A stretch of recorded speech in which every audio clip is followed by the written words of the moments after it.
शक्तिवान लगल लक्ष्मण के रोवेले रघुराई। नमस्ते, सत श्री अकाल, जय हिंद दोस्तों। भोजपुरी के पावर स्टार पवन सिंह ने हालिया में बनाए गए रोवेल रघुराई भजन ने तहलका मचाया हुआ है और उनका वीडियो वायरल भी हो रहा है। आइए जाने पूरी खबर विस्तार से। भोजपुरी इंडस्ट्री के पावर स्टार पवन सिंह किसी परिचय या पहचान की मोहताज नहीं हैं। उनकी आवाज, डांस और एक्टिंग के सभी लोग दीवाने हैं। पावर स्टार पवन सिंह के सभी फैन पवन सिंह को काफी प्यार भी करते हैं क्योंकि उनकी आवाज में कुछ जादू सा है।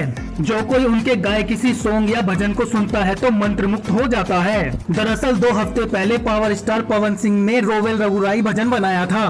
उस भजन ने यूट्यूब और सोशल मीडिया पर आते ही गर्दा उड़ा दिया है। साथ ही आपको बता दें कि भजन को काफी पसंद भी किया जा रहा है।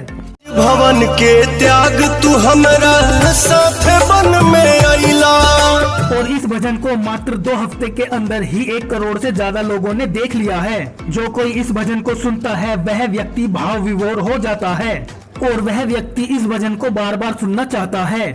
आशा करते हैं कि आप लोगों ने भी इस भजन को जरूर सुना होगा और नहीं सुना है तो अभी YouTube पर जाकर रोवेल रघुराई भजन को जरूर सुनें और भजन का आनंद लें। तो दोस्तों, रोवेल रघुराई भजन के बारे में आपको क्या कहना है, अपनी राय कमेंट बॉक्स में जाकर जरूर दें और ऐसी ही जानकारी पाने के लिए चैनल को दिल से लाइक करके सब्सक्राइब करना ना भूलें। अखियां खोला बाबुआ।